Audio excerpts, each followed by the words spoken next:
दिल्ली में केंद्र सरकार के द्वारा कैबिनेट की बैठक में एक लोकतंत्र के विरुद्ध एक काला निर्णय लिया गया। वह निर्णय है एक देश एक चुनाव, वन नेशन वन इलेक्शन।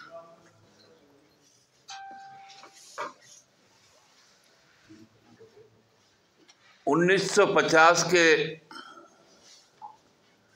26 जनवरी को बाबा साहब ने जब संविधान को हम लोग आत्मसात कर रहे थे तो उन्होंने अपने वो ऐतिहासिक संबोधन में जो अंत किया था,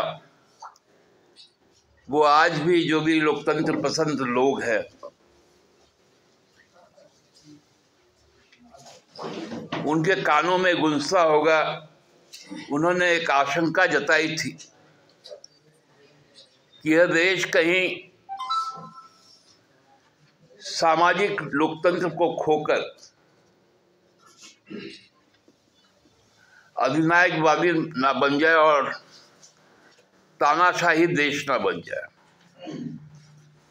संविधान का हम 75 साल मना रहे हैं और उस वक्त ये गूंज निकल कर आया। संविधान का पाठ 20, जिसको हम लोग XX भी कह सकते हैं, उसके 368 आर्टिकल 368 में कहा गया कि संविधान के ढांचे में, संविधान के संशोधन में एक तो कोई मूलभूत परिवर्तन नहीं होगा, लेकिन यदि होता भी है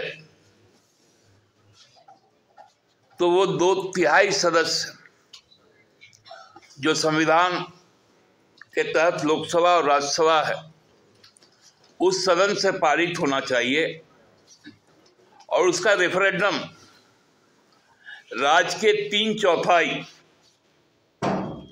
राज्यों के द्वारा होना चाहिए। लेकिन हमने जब कैबिनेट का प्रस्ताव देखने का काम किया तो उसमें ये 3/4 तो छोड़ दीजिए, 75% तो छोड़ दीजिए, 50% भी आवश्यकता नहीं होगी। ये पहला खतरा। दूसरा खतरा, दिल्ली में केंद्र सरकार के द्वारा कैबिनेट की बैठक में एक लोकतंत्र के विरुद्ध एक काला निर्णय लिया गया। वह निर्णय है एक देश एक चुनाव, वन नेशन वन इलेक्शन।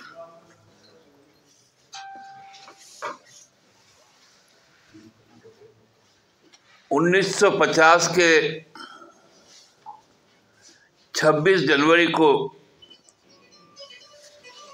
बाबा साहब ने जब संविधान को हम लोग आत्मसात कर रहे थे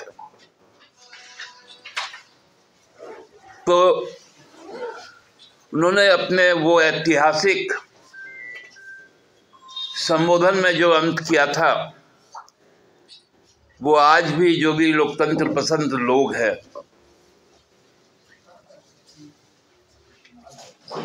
उनके कानों में गूंजता होगा। उन्होंने एक आशंका जताई थी कि यह देश कहीं सामाजिक लोकतंत्र को खोकर अधिनायकवादी ना बन जाए और तानाशाही देश ना बन जाए। संविधान का हम 75 साल मना रहे हैं और उस वक्त ये गूंज निकल कर आया। संविधान का पाठ 20, जिसको हम लोग XX भी कह सकते हैं, उसके 368 आर्टिकल 368 में कहा गया कि संविधान के ढांचे में, संविधान के संशोधन में एक तो कोई मूलभूत परिवर्तन नहीं होगा, से चुने जाते हैं। वैसे परिस्थिति में वन नेशन वन इलेक्शन संविधान की हत्या है। बाबा साहेब डॉक्टर भीमराव अंबेडकर की भारत गणराज्य की परिकल्पना की हत्या है।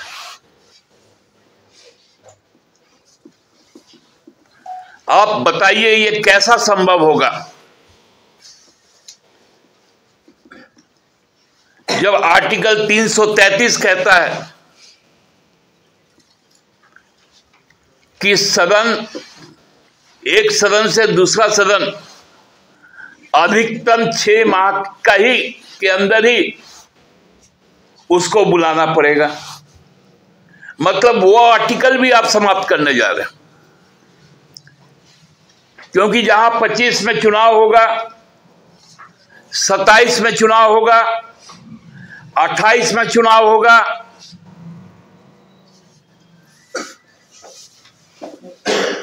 क्या है उन राज्यों का कार्यकाल 6 महीने का, साल भर का, 2 साल का होगा, और बाकी समय राष्ट्रपति शासन लगा रहेगा। ये कौन सा ख्वाब है?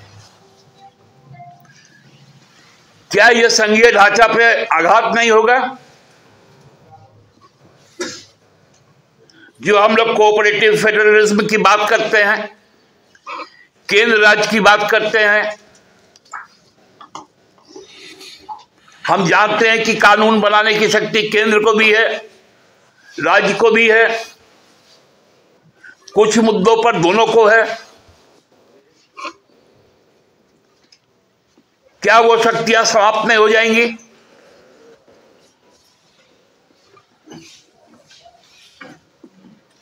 कौन गारंटी लेगा? आप ही ने महाराज को तोड़कर, चलती हुई सरकार को तोड़कर दूसरी सरकार बना ली। मध्य प्रदेश में चलती हुई सरकार को तोड़कर दूसरी सरकार बना ली। मध्य प्रदेश में चलती हुई सरकार को तोड़कर दूसरी सरकार बना ली। क्या क्षेत्रीय पार्टी को समाप्त करने की यह साजिश नहीं है?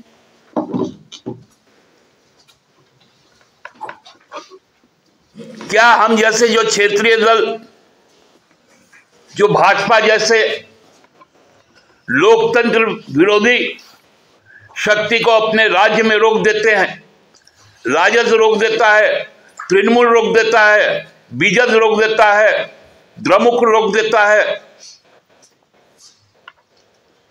क्या हमारी सारी शक्तियां समाप्त हो जाएगी? आपने शिवसेना को तोड़ा, अब उसको खा गए। एनसीपी को तोड़ा, अब उसको भी खा गए। क्या यही खेल चलेगा?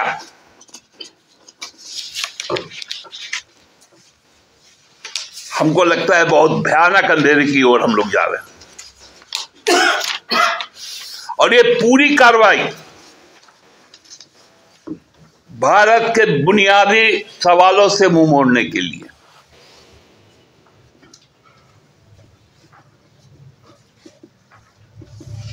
ये जो सोच है, ये मनुस्मृति का सोच,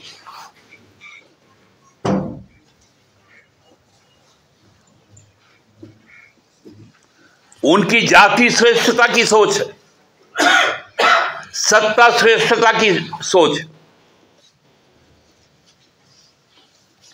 क्योंकि 2025 आरएसएस का 100 वर्ष,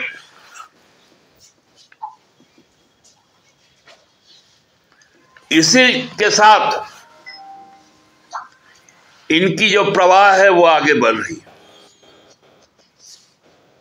हमने तो अपने राज्य में उस प्रवाह को रोका। हमको लगता है कि आज जरूरत है जहां पर भी लोकतंत्र के पहरेदार हैं वो आज एकत्रित हो जाए और ये जो निर्णय आने वाला है केंद्र सरकार का जब प्रस्ताव के रूप में लोकसभा और राज्यसभा, तो जो क्षेत्रीय पार्टियां उनके साथ है, चाहे वो टीडीपी हो, चाहे वो लोजपा हो,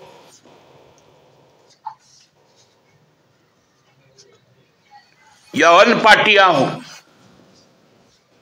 उनको भी अपना खतरा भाप के अपने आप को अलग करना चाहिए, चाहे जनता दल यू।